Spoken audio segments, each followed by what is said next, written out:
인터넷 주소창에 ltree.kr을 입력하세요. 네, 2016년 12월 31일 토요일자 한국경제신문 보겠습니다. 일면이고요. 중국 한국행 전세기 운항 중단 이런 머릿기사가 있습니다. 중국이 새해부터 한국행 전세기 운항을 허가하지 않기로 했다. 사드 한반도 배치에 따른 보복 조치의 일환이란 분석이 나오고 있다. 아시아나, 진에어, 제주항공 등 한국 항공사들은 중국 민용항공총국에 내년 1월 한중 간 부정기 항공편 취항을 신청했지만 불가 입장을 통보받았다. 부정기 항공, 이것은 보통 춘제, 중국의 음력 설이죠. 춘제처럼 관광객이 일시적으로 급증하는 때나 정규 항공편이 취항하지 않는 지방 도시 간에 운항된다. 안타깝습니다. 근데 이런 조치가 이번이 처음이 아니죠. 거의 제가 봤을 때 중국이 전방위로 지금 압박을 하고 있다는 느낌이네요. 이 같은 중국의 한국 압박은 지난 7월 한미 양국이 한반도에 사드 배치를 발표한 이후 지속되고 있다. 특히 지난 11월 초 열린 에이펙이죠. 아시아 태평양 경제협력체 정상회담 이후 더욱 강해지고 있다. 그런 것 같습니다. 이 11월 초에 에이펙 정상회담이 열렸는데요. 그 전에 보면 9월, 10월, 11월 거의 매달 한 달에 한 번꼴로 뭔가 조치가 계속 나오고 있습니다. 그래서 그 내용을 보면 지난 9월에는 한국산 설탕에 대한 세이프가드 긴급 수입 제한 조치, 요거 조사가 실시가 됐고 10월에는 한국산 폴리아세탈에 대한 빤텀빙 조사, 그러니까 너무 싸게 팔았다 이거죠 우리 한국이. 그리고 11월 달에는 한국산 폴리실리콘에 대한 빤덤핑 제소가 잇따라 시작이 됐다. 폴리실리콘은 참고로 태양광 패널이 있지 않습니까? 태양광의 그 소재죠, 소재. 그래서 그 규소 결정체라고 부르는데요. OCI가 유명하죠. 그 기업으로는. 이런 것도 이제 빤텀빙 재조사가 또 시작이 됐어요. 그 11월 달에. 그리고 최근에는 또 중국에 진출한 롯데 계열사에 대한 전방위적인 세무조사가 시작이 됐고, 롯데는 참 안 됐네요. 대내 대외적으로 계속 공격을 당하네요. 한류 연예인의 드라마 예능 출연과 중국 현지 공연을 제한하고 한국산 제품의 TV 광고도 금지한다는 내용의 한할령도 이어지고 있다. 그렇습니다. 제가 봤을 때는 이 사드 배치 때문에 중국의 시진핑 주석이 단단히 화가 난 것 같습니다. 그래서 이뿐만이 아니죠. 국산 배터리 업체 삼성 SDI는 이런 데도 그 규정을 시비를 걸어가지고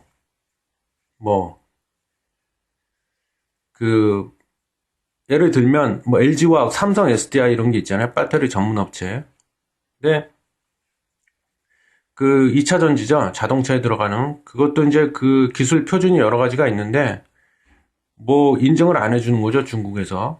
삼성 SDI나 LG화학이 따르는 배터리 제조하는 그 기술 표준을 인정을 안 해주고 있습니다. 지금. 그래서 2015년도 10월 작년이죠. 그때 이미 완공이 됐어요. 중국에다 공장을 다 세웠는데 완공까지 다 끝났는데 아직도 운영조차 못하고 있는 실정이고요. 지금. 그렇습니다. 그래서 피해가 크죠. 천하이라는 그 중국 분이 계신데요. 이분이 그 아주국 부국장이랍니다. 근데 이분이 하는 일이 뭐냐면 중국 외교부에서 사드 문제를 담당해왔대요. 이분이. 근데 이분이 방한을 했죠. 그래서 26일부터 30일까지 한국을 찾았는데, 방문을 했는데, 해갖고 엄포를 놨죠. 그래서 대놓고 얘기를 합니다. 그 삼성이나 SK 그런 그 대기업의 고위급 임원분들을 만나가지고, 한국에 진짜로 정말로 사드가 배치되면, 니네 중국에서 사업하기 어려울 거다, 힘들어질 거다, 이렇게 대놓고 협박질을 하고 가셨답니다. 그런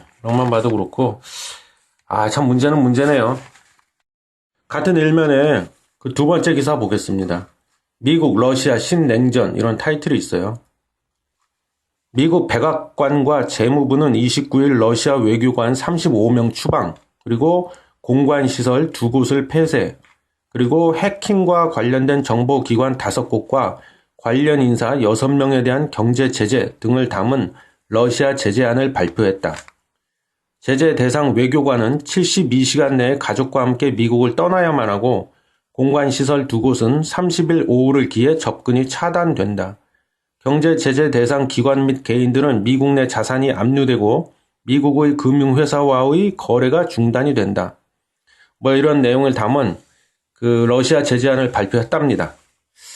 그러니까 이제 러시아도 또 가만히 안 있죠. 예, 또 한성질하는 그 민족성이지 않습니까, 러시아가. 그래서 보복하겠다 그래서 러시아도 이에 맞서서 미국 대사관 직원 등 외교관 35명을 외교상 기피 인물로 선언해서 추방하겠다고 이날 발표했답니다.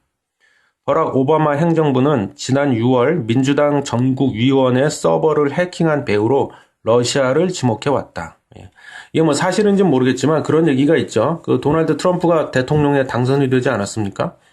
근데 러시아가 트럼프를 대통령에 당선시키기 위해서, 즉 반대로 말하면 힐러리 민주당 후보를 떨어뜨리기 위해서 민주당 전국위원회 서버를 해킹했다, 뭐 이런 얘기가 있어요. 근데 사실로 확인된 건 없는데 미국은 거의 강력하게 지금 의심하고 있는 거죠. 그래서 버락 오바마 대통령이, 근데 임기가 지금 한 3주 남았나? 지금 21일 정도 남은 걸로 알고 있는데 제가, 야, 이거 이례적인데요. 거의 뭐 임기 한 달도 채 안 남겨두고 이런 초강수를 뒀어요, 지금.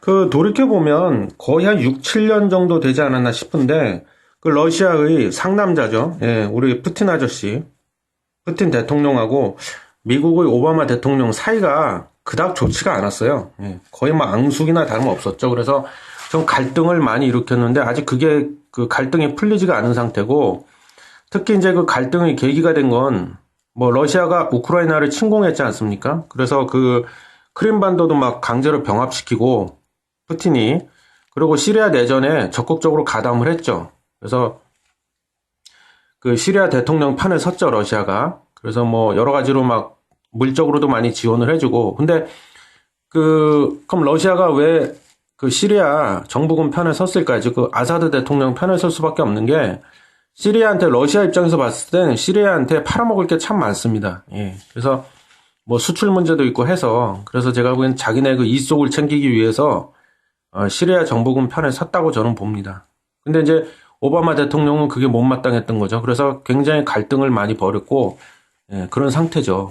그래서 그 내용을 좀 더 구체적으로 살펴보면, 일단 오바마하고 푸틴 사이를 놓고 보면 아까 말했지만 러시아가 시리아 내전에 개입을 하고, 그 다음에 그 스노든이라고 그 또 한때 또 떠들썩하지 않았습니까?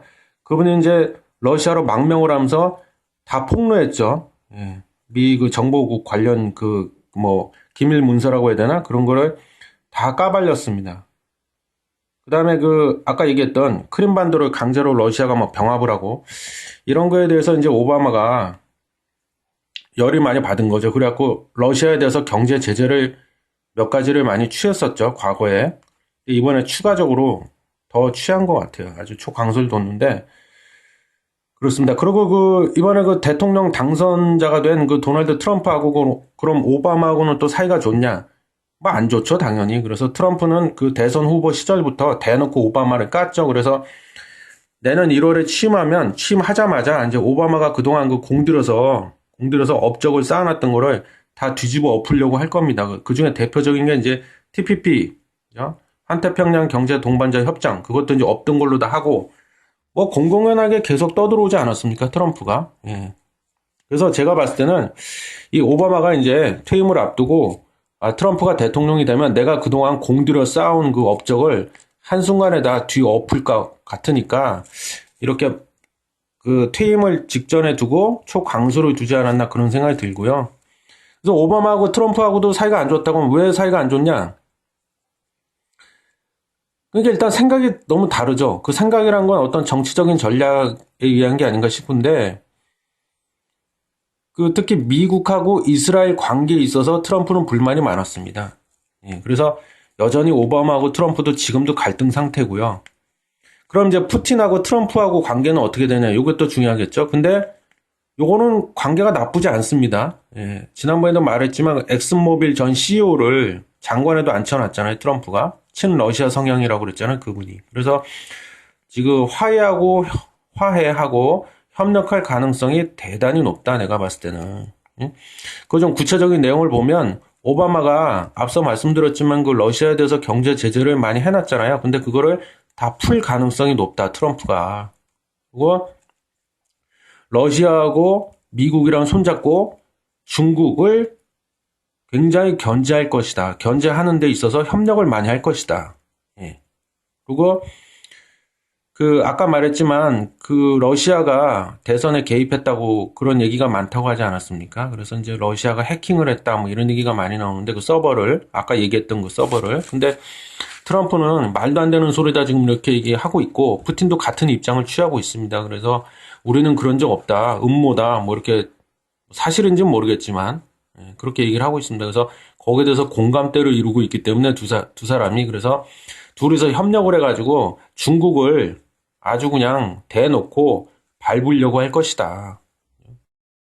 근데 기사에는 또 그런 내용이 있습니다. 제가 앞서 말했지만 트럼프가 대통령에 취임을 하자마자 오바마 죽이기에 나설 것이다 그랬잖아요. 근데 그게 또 쉽지 않을 거다 뭐 이런 내용이 있습니다. 그래서 잠깐 읽어보면 트럼프 당선자가 취임 후 바로 이번 보복 조치를 뒤집기 힘들 것으로 예상하고 있다. 왜냐하면 민주당의 지도부가 대통령 행정명령을 법으로 만들겠다고 나서고 있는 데다가 존 맥케인, 린지 그레이엄 상원 의원 등 공화당 주류 인사들도 이번 조치를 반기고 있기 때문이다. 예. 그건 뭐 두고 봐야 알겠지만 뭐 일리가 있는 말 같기는 하네요. A4면 보겠습니다. 세계 정치 격변은 소용돌이, 몰락하는 기득권 정치, 글로벌 신리더십 열린다. 이렇게 해서 뭐 정치 얘기가 나오고 있는데요.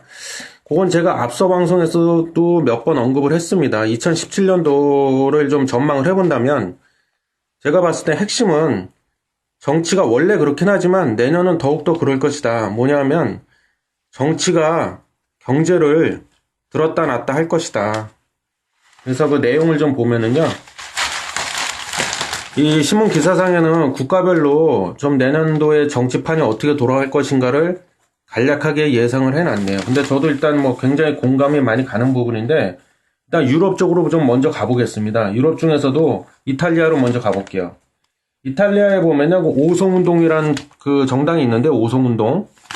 근데 이 오송운동이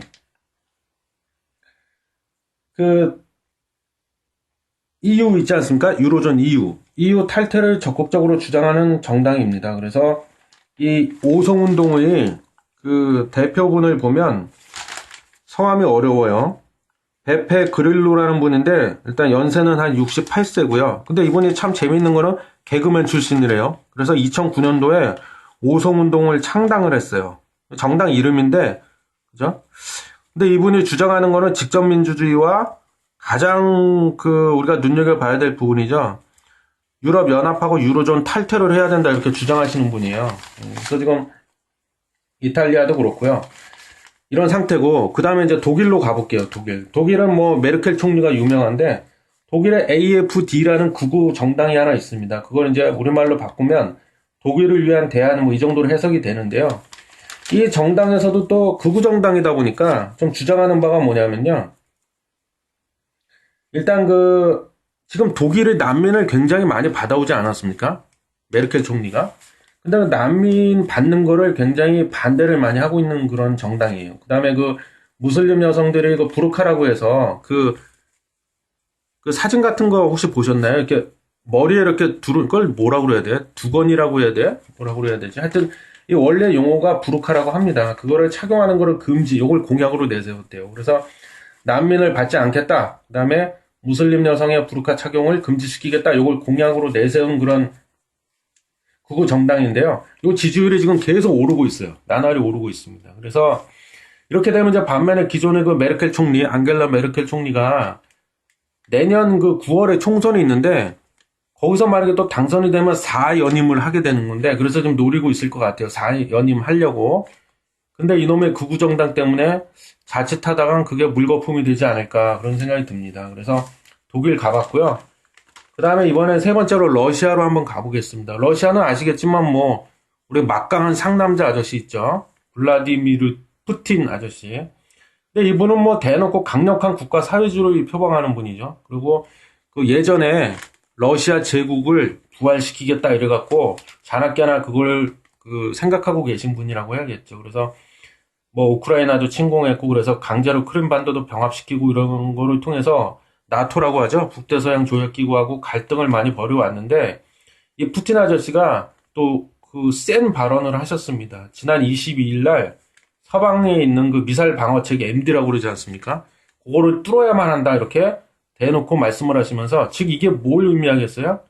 핵무기를 더 강화하겠다 이 뜻이잖아요. 뭐 전쟁하자는 얘기인가? 지금 러시아도 지금 이러고 있고요. 그 다음 네 번째 중국으로 또 가볼게요. 중국에는 또 우리 또 푸틴 아저씨에 뒤지지 않는 우리 시진핑 주석이 있지 않습니까? 근데 이 양반도 뭐 계속 그래왔죠. 뭐 1대1로라든가 아시아 인프라 투자은행 AIIB 이런 걸 만들고 막 뭐 그 RCEP라고 또 그걸 만들었어요. 뭐냐면 영내 포괄적 경제 동반자 협정. 그러니까 TPP 오바마가 적극적으로 그 추진했던 환태평양 경제 동반자 협정이라고 하지 않습니까? TPP. 거기에 맞서기 위해서 RCEP라는 걸 또 만들었어요. 그 다음에 그 남중국해 그 영유권 갖고 계속 싸우죠. 예, 그건 뭐 뉴스에 심심치 않게 나오고 있는데 그 남중국해 영유권을 강화하려고 또 막 뭐 군사 기지도 만들고 막 그러지 않습니까? 그래서 또 갈등을 자꾸 일으키고 있는데 참고로 그 남중국해 갖고는 왜 이렇게 싸우냐면 필리핀하고도 싸우고 뭐 왜 자꾸 싸우냐면 거기에 그 막대한 천연자원이 매장이 돼 있다고 합니다. 그래서 그거를 이제 가지려고 하는 거죠. 국가의 이득이 되니까. 그래서 이런 것들을 통해서 무역, 그 다음에 금융, 그 다음에 해상 쪽에 3대 분야에 있어서 패권을 잡으려고 이렇게 하는 겁니다. 중국은. 중국도 왜 이렇게 또 패권을 잡으려고 하겠어요? 자국 우선주의라고 봐야겠죠. 우리 민족이 잘 먹고 잘 살면 된다. 다른 민족, 다른 나라에 뭐 죽든 말든 상관 안 하겠다 이거죠. 그래서 한마디로 자국 우선주의. 그다음 다섯 번째 일본으로 가면 일본에도 또 둘째가라면 서러운 또 우리 아베 신조 총리가 있지 않습니까? 이 사람 뭐 예전부터 그 개헌을 해가지고 개헌을 즉 헌법을 뜯어 고쳐가지고 자위대가요 원래는 그 정식으로 따지자면 군대가 아니죠 그거는. 왜냐하면 그 2차 대전에서 일본이 패망하면서 전범 국가다 그래갖고 연합국이 모여가지고 군대를 갖지 못하게 만들어 버렸어요. 그러니까 그 당시에는 일본은 패전 국가니까 울며 겨자 먹기식으로 거기에 뭐 오케이 할 수밖에 없겠죠. 그래서 자위대란 이름으로 군대도 아닌 이상한 형태로 지금 갖고 있는데 그걸 정식 군대로 만들어 가지고요. 그 군대를 보유할 수 있는 국가로 만들려고 지금 아베 신조 총리가 부단히 노력을 하고 있습니다. 그래서 군사 대국화를 시키려고 지금 야욕을 아직도 버리지 못하고 계시죠. 이분이. 네, 그렇습니다. 일본도 지금 그런 상태고 여섯 번째 이번엔 미국으로 가보겠습니다. 미국에는 뭐 하도 얘기를 해서 지겹다 지겨워. 도널드 트럼프 이 아저씨도 또 둘째가라면 서러운 아저씨죠. 이 아저씨는 뭐 맨날 얘기하잖아. 아메리카 퍼스트 그래서 미국 우선주의로 가겠다 철저히. 그래서 뭐 보호무역주의를 계속 떠들고 있고 뭐 이런 상태예요. 그리고 마지막으로 일곱 번째 다시 유럽으로 가겠습니다. 어디로 갈까요? 프랑스로 가보겠습니다. 프랑스에는 국민전선이라는 당이 있습니다. 근데 여기 당수가 마린 르펜이라는 분인데요. 이거는 젊으세요. 48살밖에 안 됐습니다. 아직. 근데 이분이 또 트럼프를 지지하는 분이세요. 그래서 뭘 지지하냐 구체적으로 트럼프가 말하고 있는 보호무역주의를 나도 거기에 동감해 하고 지금 적극 지지하는 분이에요. 그래서 이분도 또 뭐냐면 프랑스도 유럽연합에서 탈퇴해야 된다 이렇게 또 우기시는 분입니다. 그래서 일단 시간 관계상 7개 나라를 좀 서치해봤는데요. 간략하게. 여기서 뭐가 느껴질까요? 제가 아까 그랬지 않습니까? 서두에 이 기사 읽기 전에 읽을 때 서두에 내년 2017년도가 어떻게 보면 그 변곡점이 될 것이다. 왜? 정치가 경제를 원래 그렇지만 특히 내년은 더 심하다. 정치가 경제를 좌지우지할 것이다. 그래서 우리는 예의주시해야 된다. 제가 지금 대충 읊어드린 7개 나라를 보셔야 되고요. 특히 저는 내년에 유럽을 우리가 정말 눈여겨봐야 된다고 생각을 합니다. 유럽. 유로존이 자칫 잘못하다 진짜 아예 붕괴해버리거나 아니면 반쪽짜리 유로존이 될 것이다. 왜? 대표적으로 세 나라를 봐야 됩니다. 제가 앞에서 읊어드렸던 이탈리아, 독일, 프랑스. 그죠? 다 지금 유로존에서 탈퇴하는 게 맞다. 이런 생각이 강하신 분들이 제가 봤을 때 내년 선거에 다 나오실 겁니다. 나오셔갖고 근데 이분이 당선될 확률이 그럼 어떠냐? 제가 보기엔 당선될 확률이 매우 높다. 기존의 그 기득권 세력들한테 대다수 국민들이 환멸을 많이 느끼고, 그죠? 니네가 한 게 뭐 있냐? 우리 삶은 더 힘들어지고 있다. 이런 생각이 강하기 때문에 우리나라도 마찬가지죠. 내년 그 대선이 중요하다는 겁니다. 우리나라도 좀 중요한데, 우리나라도 정치적인 이벤트가 있죠. 그래서 특히 내년에는 유럽을 봐야 된다. 그래서 만약에 유로존이 정말 완전히 붕괴돼 버리거나 아니면 붕괴까지는 안 가더라도 뭐 반쪽짜리 유로존으로 전락해 버린다. 만약에 그런 일이 발생을 한다면 뭐 자산 시장에도 그 후폭풍이 만만치 않을 겁니다. 특히 주식 시장이나 이런데. 그래서 내년이 위험하다. 그래서 내년에 좀 예의주시해라. 특히 유럽을 봐야 된다. 그런 얘기입니다. 국제면이고요. 중국 얘기가 나왔습니다. 중국 천연가스 시장에서도 찻주전자 뜬다. 이 찻주전자가 뭐냐면요. 중소규모의 민간 기업을 얘기하는 겁니다. 기사 잠깐 읽어보겠습니다. 페트로차이나 유명하죠. 시노펙 유명하죠. 등 국유 기업이 장악하고 있는 중국 천연가스 시장에 중소민간 에너지 기업이 두각을 나타내고 있다. 미국의 쉐브론, 영국의 BP 다 유명하죠. 등 글로벌 에너지 업체가 만성적인 공급 과잉 문제를 타개하기 위해 중국의 민간 에너지 기업과의 거래를 늘리고 있기 때문이다. 아시겠지만 중국은 특히 에너지 관련된 그 기업들은 거의 뭐 100% 가깝게 다 국유 기업이에요. 즉 국가 소유 기업들이죠. 월스트리트 저널은 글로벌 에너지 업체들이 새로운 천연가스 수요처를 확보하기 위해 중국 민간 에너지 기업과 공급 계약을 체결하는 사례가 최근 급증하고 있다고 30일 보도했다. 그렇습니다. 그 중국 내 천연가스 유통시장은 국유 기업인 페트로차이나와 시노펙 등이 아까 제가 말씀드렸던 부분이네요. 약 85% 점유율로 지배해왔다. 반면 민간 기업의 비중은 꼴랑 10% 수준에 그쳤다. 근데 이걸 좀 늘린다는 거죠. 국가 정부 차원에서도. 그 예를 보면은요. 쉐브론하고 프랑스의 그 토탈, 이것도 유명한 업체인데 토탈. 이거는 올해 홍콩에 있는 민간 기업 ENN 홀딩스와 천연가스 장기 공급 계약을 맺었고요. 쉐브론은 또 광저우에 있는 민간 에너지 기업 조보그룹에도 천연가스를 판매하기로 했고요. 뭐 이런 상황이에요. 그래서 이뿐만이 아닙니다. 미국의 셰일가스 그 개발 업체들이 있지 않습니까? 셰일 오일과 더불어서 셰일가스라는 게 있지 않습니까? 요 개발하는 업체들도 중국 민간 기업 쪽으로 눈을 돌리고 있습니다.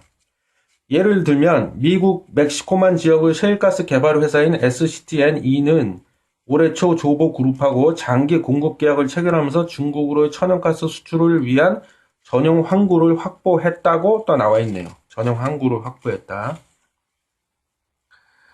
이게 그러니까 이해관계가 서로 맞아 떨어진 거죠. 중국 입장에서도 중국 정부에서도 이거를 눈 감아주고 허용해주는 이유가 그 스모그 아시지 않습니까? 대기 오염이 심각하잖아요. 그래서 이달 그 중순쯤에 북경을 비롯한 북동부 지역에 사상 최악의 스모그가 발생을 했죠.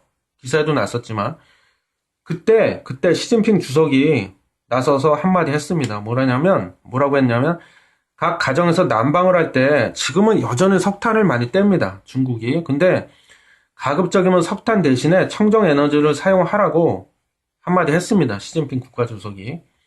그렇기 때문에 천연가스 사용은 갈수록 늘어날 것으로 보고 있다. 뭐 이런 기사가 있어요.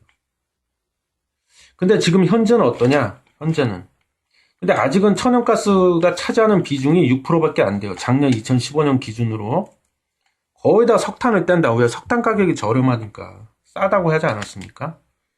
하지만 시진핑 주석이 이렇게 나서서 한마디 했기 때문에 앞으로 시간이 갈수록 천연가스 사용량이 점점 늘어날 것이다. 뭐 그런 얘기입니다. 그래서 중국의 천연가스 시장 얘기가 나와 있습니다. 그리고 바로 옆에 같은 국제면 바로 옆에 또 조그맣게 기사가 있는데요. 이거 아마존 얘기가 나왔습니다. 아마존. 세계 최대 전자상거래 기업 아마존이 특정 물품 수요가 많은 지역에 거대한 창고형 비행선을 띄워 최단시간에 상품을 배송하는 방안을 추진한다. 야, 정말 기발하네요. 기발해. 예. 우리가 보통 물류센터 하면 다 육상에다 짓는 걸로만 알고 있지 않습니까? 근데 이걸 거대한 비행선을 띄워가지고 그걸 물류 창고로 쓰겠다 이겁니다. 그럼 왜 이런 발상을 했나? 기사 좀 더 보겠습니다. 아마존이 구상하는 공중물류센터는 13.7km 상공에 떠있는 열기구 형태의 대형 비행선에 꾸민 창고 형태다. 고객으로부터 주문이 들어오면 이 공중물류센터에서 대기하고 있던 드론 아시죠? 물품을 싣고 가서 최단시간에 주문자에게 배송한다. 정말 기발합니다. 공중물류센터는 또 특정 장소에만 머무르지 않고 물품 수요, 날씨 등 여러 요인에 따라 이동을 할 수 있다. 그렇죠. 아무래도 비행선이니까 이동이 자유롭겠죠. 예컨대 중요한 스포츠 경기가 열리면 경기장 주변으로 이동해 간식, 기념품 등을 즉시 배달할 수가 있다. 대단합니다. 구글도 열기구를 띄워가지고 그거를 인터넷이 안 되는 취약 지역에다가 인터넷을 공급하겠다 그런 발상을 했지 않습니까? 구글도. 비슷하네요. 산업면이고요. 반도체, 디스플레이, 슈퍼 호황 뭐 이런 머릿 기사가 있습니다. 그러니까 내년도 2017년도 뭐 산업 기상도네요. 새해 한국 경제는 반도체, 디스플레이, 석유, 화학 등 3대 산업이 이끌 전망이다. 공급은 줄지만 수요는 늘어나는 업종이라는 게 이들 산업의 특징이다. 경쟁국과의 기술 격차도 크다. 첫 번째, 반도체 산업은 2017년에도 초호황을 이어갈 전망이다. 낸드 플래시 시장은 하드디스크를 대체하는 솔리드 스테이트 드라이브 SSD 수요로 인해 급성장하고 있다. 맞죠? 요즘에 나오는 PC나 이런 거 보면은요, 하드디스크가 예전에는 기계장치였잖아요, 기계. 그 안에 물리적으로 동그란 모양의 디스크 원판을 집어넣어갖고, 그걸 이제 회전을 시켜갖고 데이터를 거기 기록하는 형태였는데, 점점 그게 사라지고 있습니다, 지금. 그래서 이제 SSD로 많이 대체가 되고 있어요. 근데 SSD는 뭘로 만드냐? 낸드 플래시 메모리로 만든다. 그래서 낸드 플래시 메모리의 특징은 지난번에 말씀드렸다시피 D램하고 좀 다르죠. D램은 전원 공급이 끊기면, 즉 전류가 차단이 되면 데이터가 다 삭제됩니다. 근데 낸드 플래시 메모리는 전류가 차단이 돼도 데이터가 삭제가 안 된다. 그러니까 하드디스크로 쓸 수 있다는 거예요. 이런 수요. 그뿐만이 아니죠. 뭐 인공지능, 그다음 클라우드 컴퓨팅, 사물 인터넷, 특히 사물 인터넷 쪽으로 수요가 어마어마해질 것이다. 그리고 자율주행차, 그것도 지금 가시화되고 있지 않습니까? 앞으로 자동차가 이제 기계장치라고 보기가 힘들어지죠, 점점. 전자장치야. 그 안에 반도체가, 물론 시스템 반도체지만, 반도체가 엄청나게 들어갈 것이다. 그래서 저도 이 기사에 100% 공감하고요. 하나 더 추가로 말씀드리자면, 아까 제가 그러지 않았습니까? 내년도 2017년도는 정치를 봐라. 특히 유럽, 아까 얘기했던 독일, 이탈리아, 프랑스, 세 개 나라를 특히 예의주시해라 그런 말 들었는데, 지금 추가하자면 내년은 반도체가 주도하는 한 해가 될 것이다, 분명히. 그래서 반도체 업종을 눈여겨봐야 된다. 그런 말씀을 드리고 싶습니다. 두 번째, 디스플레이 업계는 OLED 유기 발광 다이오드, 요거는 뭐 지지난 방송인가? 제가 좀 자세히 말씀드렸습니다. OLED 성장세를 기대하고 있다. 시장 조사업체 IHS 마켓은 내년 OLED 시장이 올해보다 32% 성장할 것이라는 전망치를 내놨다. 스마트폰에 주로 들어가는 중소형 OLED 패널 수요가 급증하고 있다. 2, 3년 전만 해도 삼성전자만이 OLED 패널을 썼지만 중국의 화웨이, 오포, 비보 등 업체에 이어 내년에는 애플도 아이폰 8, 즉 8의 OLED 패널을 쓰기로 했다는 거죠. 그 다음 세 번째, 석유화학업계는 올해에 이어 내년에도 대박을 전망하고 있다. 저유가에 따른 혜택을 고스란히 볼 것이라는 분석이다. 예, 이것도 뭐 일리가 있는 것 같습니다. 그래서 어제 날짜 기사에서 제가 언급을 했나요? 미국의 세일 오일 업체들이 생산량을 좀 더 늘리려고 하고 있다고 말하지 않았습니까? 유가가 50불이 넘어서면서 이제 채산성이 맞으니까. 그죠?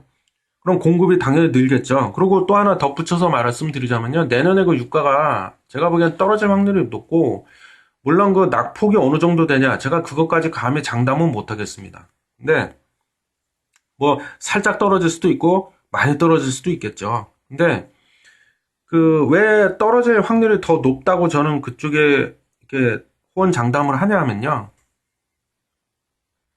트럼프가 뭐 1,000조가 넘게 뭐 내년에 경기 부양한답시고 인프라 쪽에다 투자를 하겠다고 공공연히 말하지 않았습니까?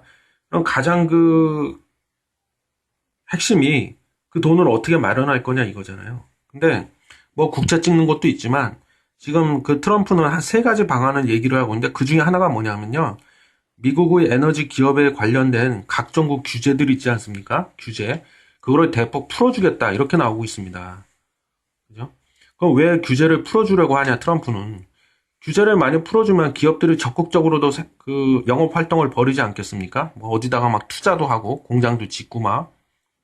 그리고 특히 그 원유, 석유 관련 업체 그런 기업들은 적극적으로도 원유를 시추하려고 할 겁니다. 거기 원유 시추 장비도 막 도입을 하고 이런 식으로 유전도 적극적으로 찾아내려고 하고 그게 비용이 뭐 천문학적으로 들어가지만 그렇게 해서 하다 보면은 이제 기업들이 적극적으로 투자도 늘리고 생산량 늘리다 보면 매출이 오를 것이다. 그렇게 되면 세금을 더 많이 낼 것이다. 정부에다가. 그런 논리죠. 그래서 규제를 대폭 풀어줄 것이다. 뭐 그런 것도 내년에 유가가 그렇게 하다 보면 공급량이 당연히 늘지 않겠습니까? 생산량이 느니까. 그래서 유가가 제가 보기에는 그렇게 많이 오를 확률이 별로 없다. 뭐 그런 이유입니다. 그렇게 하다 보면 유가가 떨어지면 석유화학 업체들은 좋죠. 왜냐하면 그 석유화학 업체들이 원료로 사용하는 그 나프타, 납사가 원유에서 뽑아져 나오는 거라고 하지 않았습니까? 그럼 납사 가격이 떨어지겠죠, 당연히. 그런 논리고요.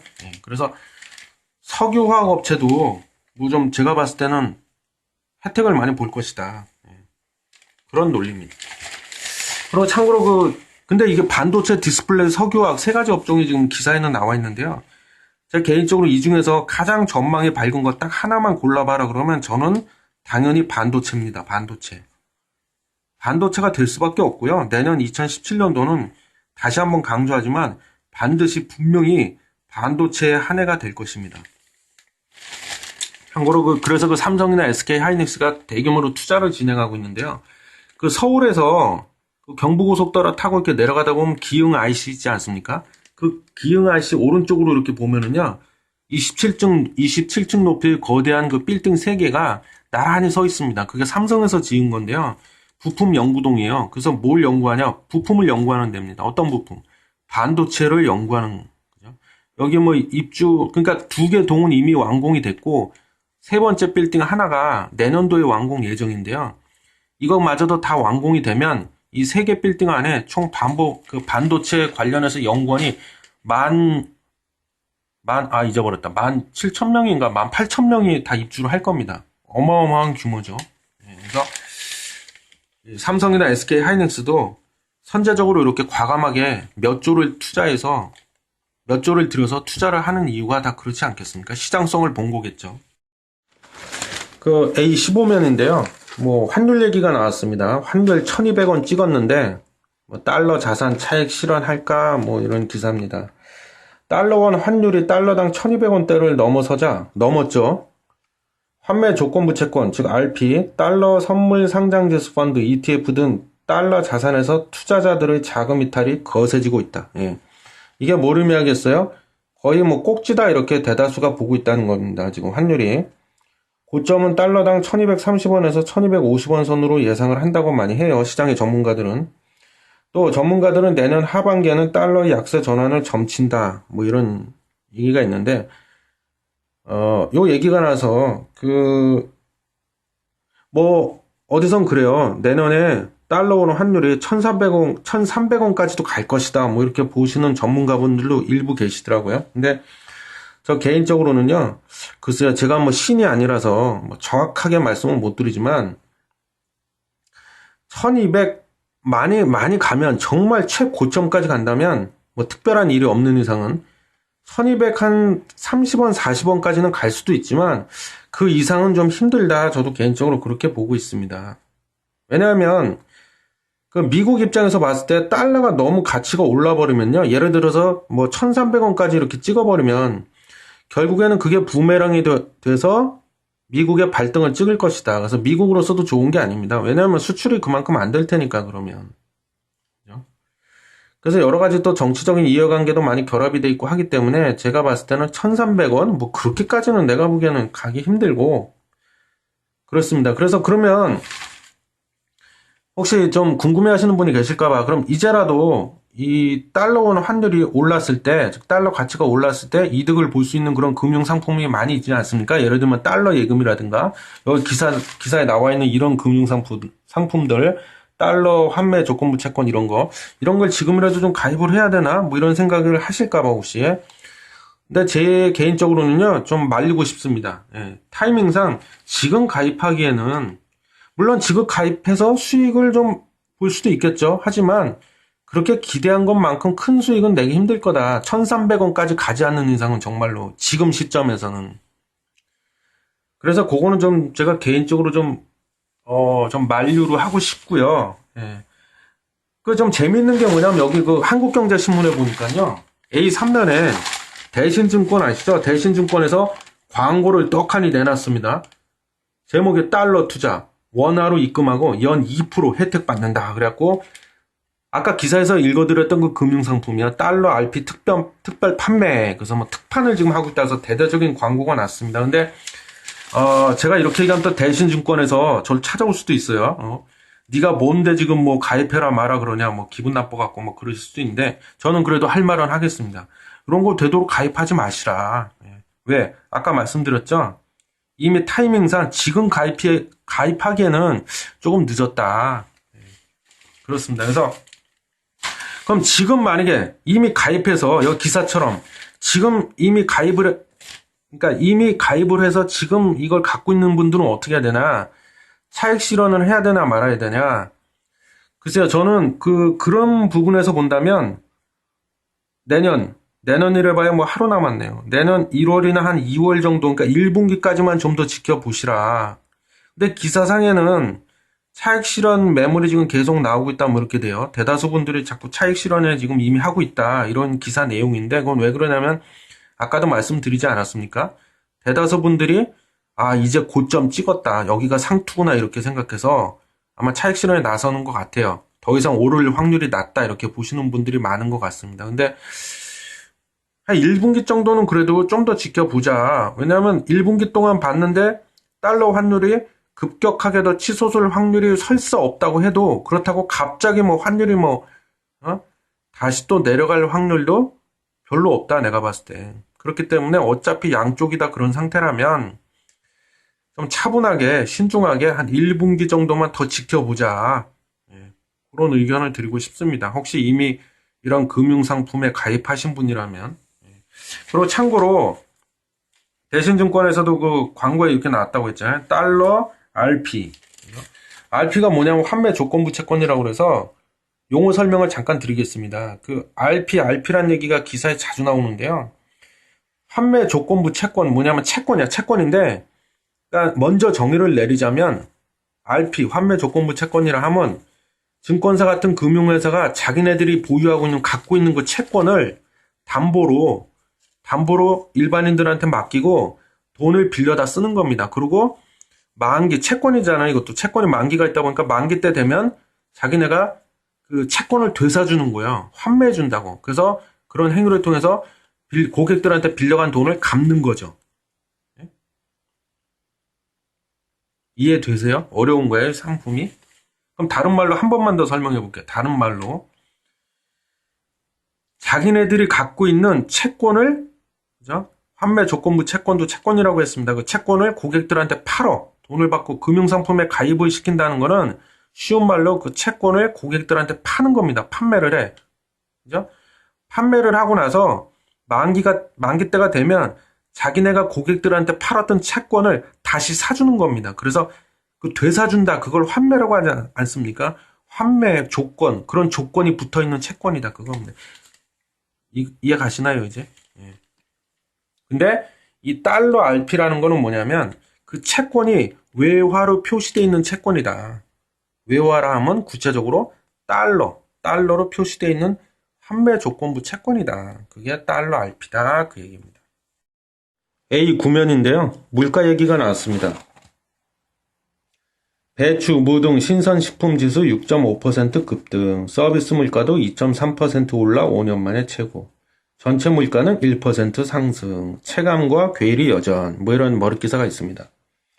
올해 채소, 과일 생산 등으로 구성된 장바구니 물가가 6년 만에 최대폭으로 올랐다.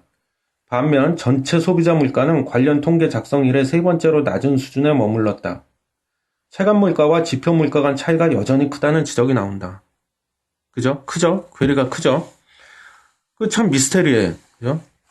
뭐 물가가 별로 안 올랐다, 여전히 저물가 상황이다, 뭐 이렇게 뭐 막 떠드는데 실제 우리가 체감하는 거는 그렇지 않습니다. 그죠? 뭐 배추, 무 이런 것도 오르고 뭐 계란값은 지금 뭐 물론 조류 인플루엔자 영향 때문인 것도 있지만 계란값이 뭐 계속 폭등을 하고 있죠. 뭐 이런 거. 그리고 마트나 뭐 편의점 이런 데 가봐도 계속 오르는데 물건 가격이 뭐가 물가가 이렇게 낮다고 자꾸 하는지 좀 이해가 안 됩니다. 그죠? 근데 그게 이유가 있다는 거죠. 예. 자, 그럼 왜 그러냐면요.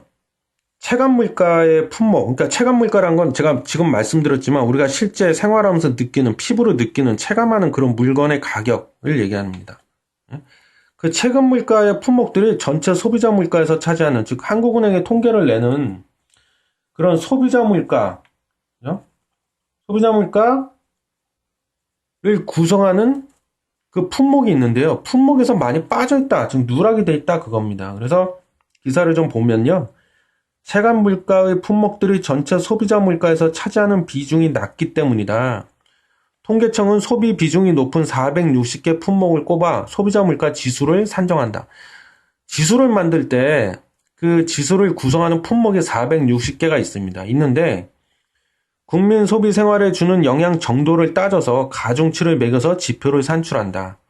예를 들어서 전체 가중치 합인 1000 중에서 계란의 비중은 불과 2.4에 불과하다. 조류 인플루엔자 확산으로 계란 가격이 급등을 해도 전체 소비자 물가 지수에 미치는 영향은 이렇기 때문에 미미할 수밖에 없는 구조이다, 이거죠. 신선식품도 마찬가지다. 해당 품목 수는 50개로 전체의 10.9%에 불과하다. 460개 품목을 구성해서 그거를 이제 그 기반으로 해서 소비자 물가 지수를 산정한다고 하지 않았습니까? 근데 이 460개 품목을 다 그 세부적으로 이렇게 보면요. 방금 읽어드린 그대로입니다. 우리 일반 국민들이 생활하면서 밀접하게 연관되어 있는 품목이 그 수가 전체로 봤을 때 460개 중에서 수가 너무 적다는 거죠. 가중치도 40.3으로 전체의 0.4% 수준에 그친다.